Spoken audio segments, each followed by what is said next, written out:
name is Emmanuel Katsanis. I'm a professor of pediatrics, medicine, and immunobiology.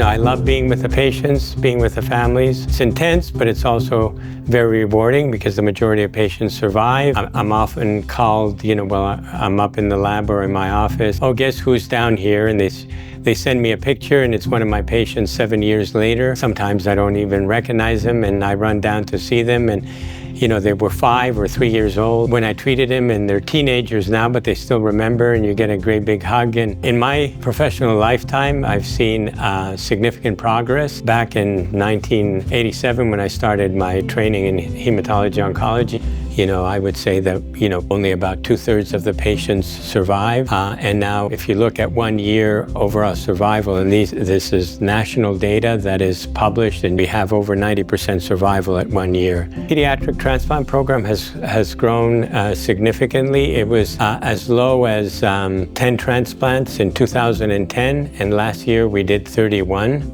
Transplantation works in mainly 2 ways. One is the fact that it allows you to give very, very intensive chemotherapy doses, plus or minus total body radiation, depending on the type of leukemia. But also it works because the patient gets a new immune system from the donor, which recognizes often the cancer as foreign and attacks it. So the immune system plays a big role in eliminating cancer.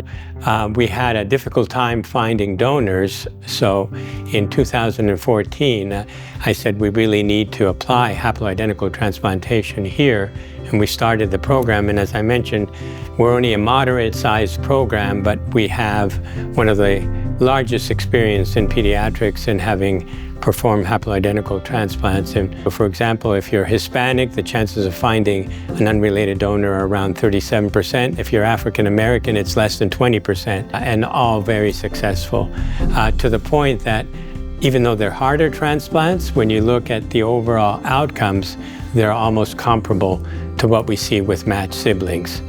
And half matches are easy to find because parents are always half matches.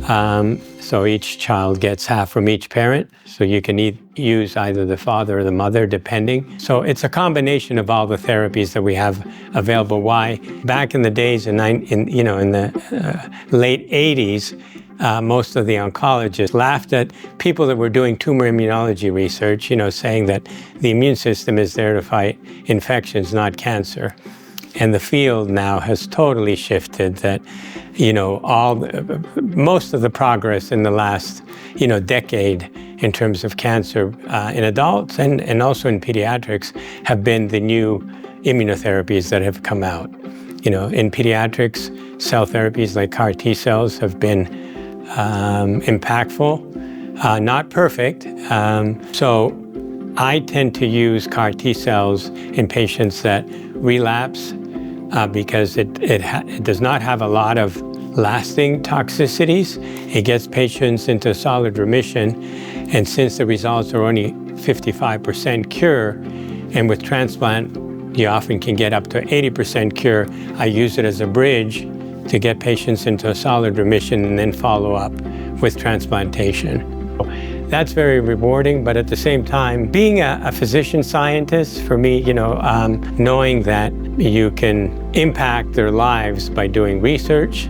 So I do have a lab with undergraduate students, graduate students, postdocs, technicians, and even sometimes junior faculty members. So you're mentoring young scientists. I don't have a PhD, even though I've had 17, I think, students that have gotten PhD in their lab. My research tends to be translational. I don't do things unless I know that this will impact patients. To make it clear to them, so what they're doing is not just you're going to get a publication, or this is so you can get a job, just so they can see what it means. We'll come and see a real patient, what they're going through, and why what you're doing is important.